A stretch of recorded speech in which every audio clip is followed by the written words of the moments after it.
দূর থেকে ভেসে আসা মাদলের ধ্বনি রারাং, আর সেই ধ্বনিই যেন জাগরণের প্রতীক, প্রতিবাদের আহ্বান।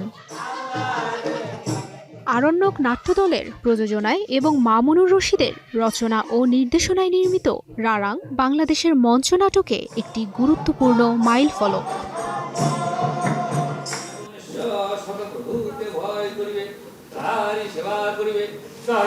2004 সালের 2 সেপ্টেম্বর প্রথম মঞ্চায়ন।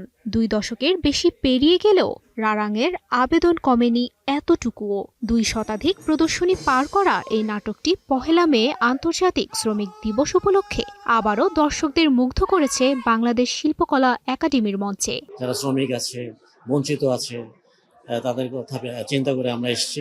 আমাদের বাচ্চাদেরকে নিয়ে এসেছি, কারণ রারাং আসলে বাংলাদেশের নাটকের একটা গুরুত্বপূর্ণ একটি নাটক। তারা কিভাবে আসছে, তাদের কিভাবে পরিচিত হয়েছে, এটা আমরা অনেকে জানি না।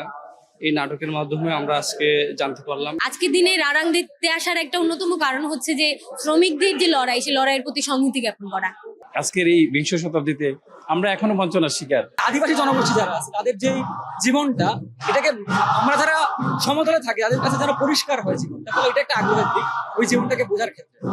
নাটকে উঠে এসেছে সাঁওতাল জনগোষ্ঠীর জীবন সংগ্রাম, তাদের সাংস্কৃতিক বৈচিত্র্য, ভূমি হারানোর বেদনা এবং অধিকার আদায়ের লড়াই। 2000 সালের নওগাঁর সাঁওতাল বিদ্রোহের প্রেক্ষাপটে তৈরি এই নাটকটি কথা বলে শোষিত মানুষের পক্ষে। রিল থেকে, ফেসবুক থেকে, মানে নেটওয়ার্কের যে চারিদিকে প্রসার, সেখান থেকে যে এরকম নাটক দেখতে আসে, এটাও খুবই ইন্সপায়ারিং। অনেক দর্শক আছে এখানে, রিপিট দর্শক, যারা বহুবার দেখেছে এবং আজকেও দেখছে। দিনে দিনে পাল্টেছে দেশের প্রেক্ষাপট, কিন্তু রারাংয়ের সংলাপগুলো যেন আজও স্লোগান হয়ে বাজে সময়ের মিছিলে। কেননা মানুষের অধিকার আদায়ের গল্প আজও সমানভাবেই প্রাসঙ্গিক। তুবাইশি বুশরা, স্টার এন্টারটেইনমেন্ট।